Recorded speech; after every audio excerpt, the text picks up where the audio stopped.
Hello everyone, आज हम Laplace transform के नए टॉपिक के साथ शुरुआत करेंगे।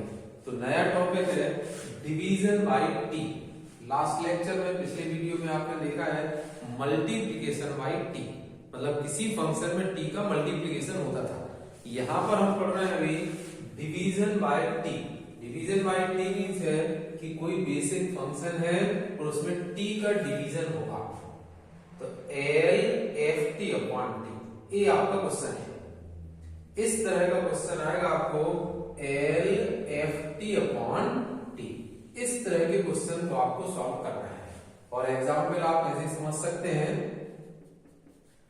Laplace transform of sine a t upon t, Laplace transform of cos a t minus cos b t upon T.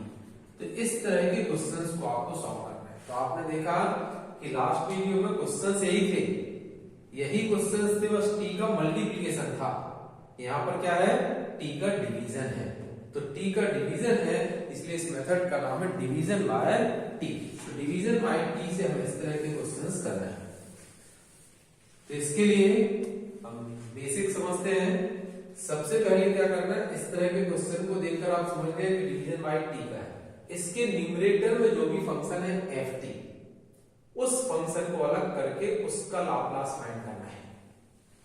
जो भी न्यूमरेटर में फंक्शन लिखा हुआ है, जैसे कि एग्जांपल में मैंने लिखा था sine a t minus cos a t, cos b t, कुछ भी लिखा हो, उसको एफ टी मानना है न्यूमरेटर को, और उसका लाप्लास फाइंड करना है। तो ये तो स्टार्टिंग फर्स्ट डे से ही हम पढ़ रहे हैं, इसलिए फर्स्ट डे मैंने बताया था कि बेसिक फंक्शंस के लाप्लास आपको बहुत अच्छे से सीख लेना चाहिए। तो जो भी होगा यहाँ साइन कॉस टेन, जो भी फंक्शन है उसका आपको लाप्लास फाइंड करना है। और जब लाप्लास साइन कॉस जो भी फंक्शन है, ई भी हो सकता है, ई फंक्शन भी होता है, तो उसका आपने लाप्लास फाइंड किया और उसका नाम दे दिया एफ एस। तो अब लिखेंगे हम डिवीजन बाय टी और ए फॉर्मूला। तो यहाँ फंक्शन की वैल्यू लिखेंगे तो आपका क्वेश्चन बन जाएगा। जो एफ एस आएगा उसको इसमें पुट कर देना है यहाँ, बस यहाँ एफ एस लिख के इसको क्या करना है, इंटीग्रेशन। लास्ट में देखा है आपने पिछले लेक्चर, मल्टीप्लिकेशन बाय टी में क्या करते थे हम, डिफरेंशिएशन। जब टी का मल्टीप्लिकेशन होता था तो डिफरेंशिएशन, और यहाँ डिवीजन बाय टी है तो इंटीग्रेशन करना है। तरीका वही है, सिर्फ इंटीग्रेशन का साइन आ गया कि न्यूमरेटर के फंक्शन को एफ टी मानकर function F S, Laplace find करेंगे तो एफ एस आएगा, फिर डिवीजन बाय टी का फॉर्मूला। तो जो एफ एस है वो यहाँ पुट करके बस इंटीग्रेट करके upper limit minus lower limit put करेंगे तो आंसर आएगा। अब इसमें एक समस्या है थोड़ी सी, यहां पर वो कहते हैं कि ये डिवीजन बाय टी तभी एग्जिस्ट होगा जब इसका इंटीग्रेशन एग्जिस्ट हो। इंटीग्रेशन आपका एग्जिस्ट होना चाहिए। इंटीग्रेशन एग्जिस्ट मतलब कि इंटीग्रेशन तो फंक्शन का हो जाएगा, जो भी यहाँ फंक्शन आएगा एफ एस, उसका इंटीग्रेशन तो कर लेंगे, बट आप देख रहे हैं लिमिट में इंफिनिटी है। तो कई बार होता है कि हम लिमिट इंफिनिटी पुट करते हैं तो फिर डिफाइन नहीं होता है, अनडिफाइन हो जाता है। और जब डिफाइन नहीं होगा तो आंसर कैसे आएगा। इसलिए आपको इस क्वेश्चन को करने से पहले, डिवीजन बाय टी का क्वेश्चन करने से पहले एक प्रोवाइडेड कंडीशन है, ये फॉलो करना है।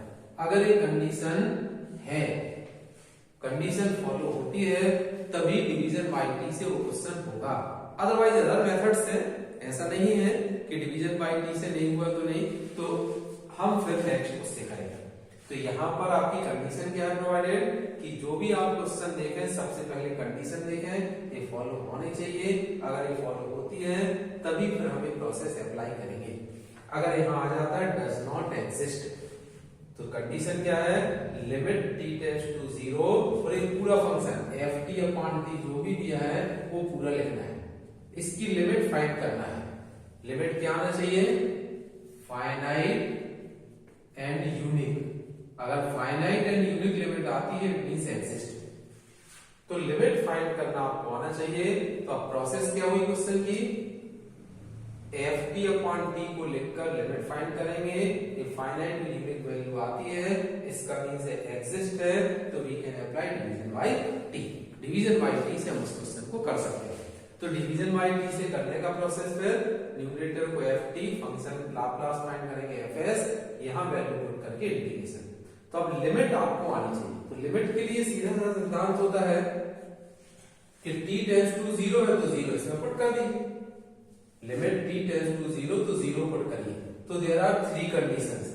अगर आपको एक फाइनाइट वैल्यू आ जाती है मींस l, तो इसका मींस है कि एग्जिस्ट, फाइनाइट और यूनिक वैल्यू है, एग्जिस्ट है मींस 1 आ गया, 0 आ गया, 1/2 आ गया, 3 आ गया, -1 आ गया, कोई फाइनाइट वैल्यू आ गया, तो लिमिट एग्जिस्ट है। सेकंड कंडीशन होती है कि इनफाइनाइट आया है, और इन्फिनिटी आया तो हम लिख देते हैं डज नॉट एग्जिस्ट और we can not apply division by t. तो ये दो बहुत इंपॉर्टेंट आंसर होते हैं। टी की वैल्यू इसमें 0 पुट करना है, 0 पुट करने से अगर फिक्स फाइनाइट वैल्यू आती है, एग्जिस्ट है, आप पूरी मेथड अप्लाई करें। इन्फिनिटी आता है तो हम कहते हैं कि लिमिट एग्जिस्ट नहीं, मतलब हम अब डिवीजन बाय टी से इस क्वेश्चन को नहीं करेंगे, इसका लाप्लास ट्रांसफॉर्म जो है वो एग्जिस्ट नहीं होगा। अब मुख्य तो है थर्ड कंडीशन।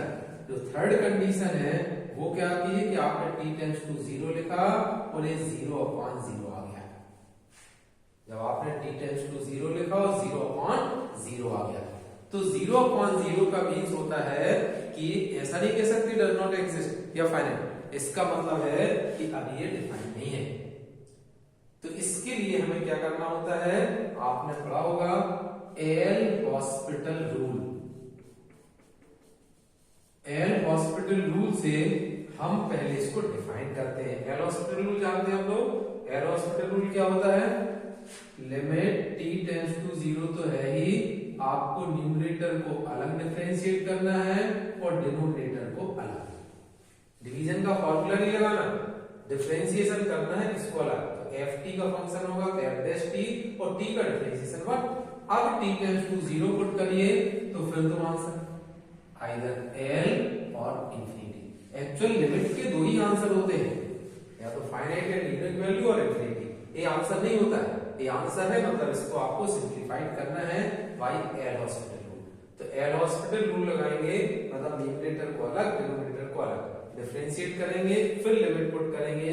अगर एल आ गया तो ठीक, हम मेथड अप्लाई करेंगे डिवीजन बाय टी। इंफिनिटी आ गया तो डज नॉट एग्जिस्ट लिख के लिख देंगे कि लाप्लास ट्रांसफॉर्म इसका डिफाइन नहीं है, ये एग्जिस्ट नहीं है, हम फाइंड नहीं करेंगे। तो इस तरह से पहली कंडीशन है कि आपको इसकी लिमिट फाइंड करना है। अभी आप क्वेश्चन देखेंगे तो और क्लियर हो जाएगा। जल्दी से शॉर्ट में इसकी समरी समझ लीजिए। आपका एक क्वेश्चन है, इसको करने के लिए करना क्या है, आपको सबसे पहले इसकी लिमिट फाइंड करना है। लिमिट का तरीका बता दिया कि t की वैल्यू 0 पुट कीजिए। अगर फाइनाइट यूनिक वैल्यू आती है एग्जिस्ट लिखिए, इनफाइनाइट आती है डज नॉट एग्जिस्ट, फिर लाप्लास फाइंड नहीं होगा। और अगर 0/0 आता है तो एल हॉस्पिटल रूल लगा दीजिए, ऊपर अलग नीचे अलग, न्यूमरेटर डिनोमिनेटर को सेपरेटली डिफरेंशिएट करके t की वैल्यू 0 पुट करिए, फिर आपका कोई एक आंसर आएगा। ये आता है तो लाप्लास निकालेंगे और ए आता है तो लाप्लास फाइंड नहीं होगा। अब ये तो डिसाइड हो गया कि लाप्लास फाइंड करना है या नहीं करना। अब इसके बाद आपको न्यूमरेटर का लाप्लास फाइंड करना है और यहाँ वैल्यू पुट करके इंटीग्रेट करना है तो आंसर आएगा। तो इस तरह से आपको डिवीजन बाय टी की प्रोसेस है। अब हम एक क्वेश्चन करेंगे, उससे आप प्रोसेस को और अच्छे से समझ जाएंगे।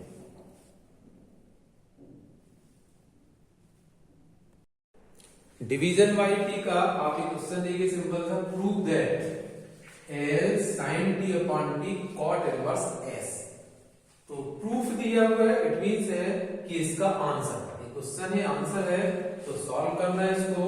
तो आपको to find L sine t upon t, तो आपको इसका लाप्लास ट्रांसफॉर्म फाइंड करना है।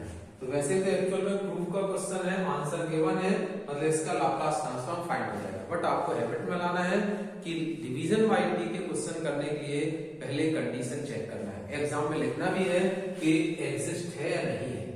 तो कंडीशन क्या बताई थी आपको कि सबसे पहले कंडीशन के लिए आपको क्या करना है कि लिमिट फाइंड करना है t tends to 0 sin t upon t।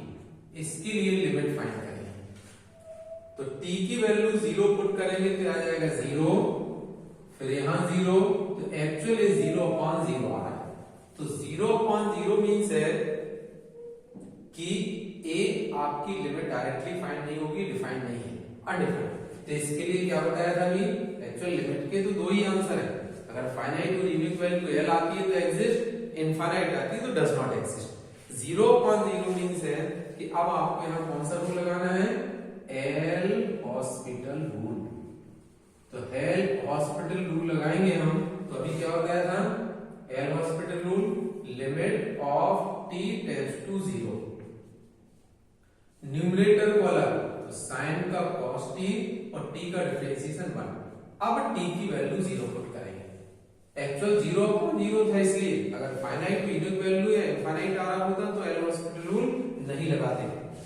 cos 0 1 होता है, 1 पहले से 1, फाइनाइट यूनिक वैल्यू है मींस एग्जिस्ट। तो आप लिख देंगे hence Laplace transform of sin t upon t exist. sin t upon t का लाप्लास ट्रांसफॉर्म फाइंड हो जाएगा, वो एग्जिस्ट करता है। तो लाप्लास ट्रांसफॉर्म इसका फाइंड होगा। तो अब हम लाप्लास ट्रांसफॉर्म, तो कंडीशन है, हैबिट में लाना है कि जब भी डिवीजन बाय t का क्वेश्चन करें पहले हम कंडीशन चेक करें, और कंडीशन चेक करके अगर एग्जिस्ट है तो ही क्वेश्चन करें, अदरवाइज हम लिखते हैं लाप्लास ट्रांसफॉर्म इसका डिफाइन नहीं है। तो अब इसके लाप्लास ट्रांसफॉर्म को हमें करना है, तो क्या प्रोसेस करेंगे हम, let ft is equal to, क्या बताया था, जो न्यूमरेटर में फंक्शन लिखा है उसको ही ft मानना है, उसका लाप्लास फाइंड करना है, l ft l sin t। अब आप बहुत अच्छे से जानते हैं कि sin 80 का फॉर्मूला, तो sin 80 का फॉर्मूला a अपॉन, बट यहाँ 1 आएगा क्योंकि a की वैल्यू 1 है, s square plus a square means 1 का स्क्वायर 1, इट इज fs। बस अब डिवीजन बाय t का फॉर्मूला लगा दीजिए। सो डिवीजन बाय t, तो डिवीजन बाय t का फॉर्मूला क्या हो जाएगा, ft upon t integration s to infinity fs ds। तो यहां पर होगा l, ft मींस है sin t, so sin t upon t। जब हम sin t अपॉन t लिखते हैं इट मींस है क्वेश्चन, तो ft की वैल्यू पुट किए, क्वेश्चन आपका जनरेट हो गया, बस इसको डिस्टर्ब नहीं करना है, इसको सॉल्व करते जाइए, आंसर fs की value 1 upon s square plus 1 and ds, 1 upon 1 plus x square, 1 upon s square plus 1, इसका इंटीग्रेशन का फॉर्मूला आप जानते हैं, ये होता है tan इनवर्स s।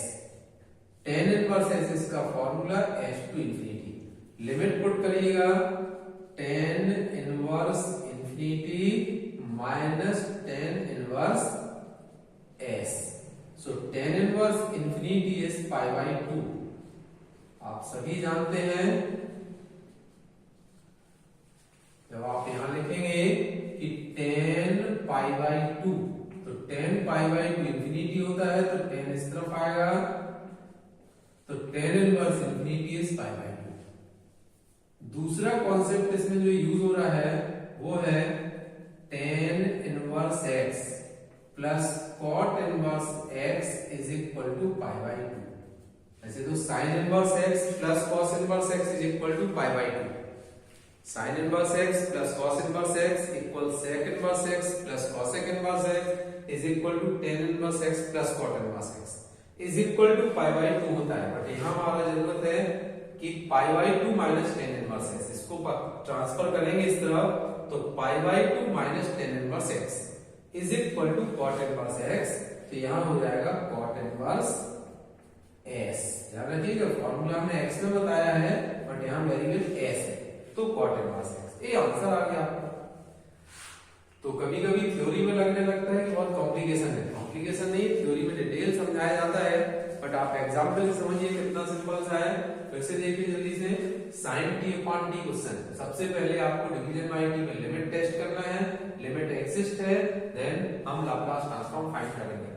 तो न्यूमरेटर को ft, Laplace of sin t, ये formula 1 upon s square plus 1। बस बेसिक फंक्शन के फॉर्मूले बनना चाहिए, आप हर एक मेथड में देख रहे हैं। कि हमें हर बार लाप्लास ट्रांसफॉर्म तो बेसिक फंक्शन का ही निकालना है।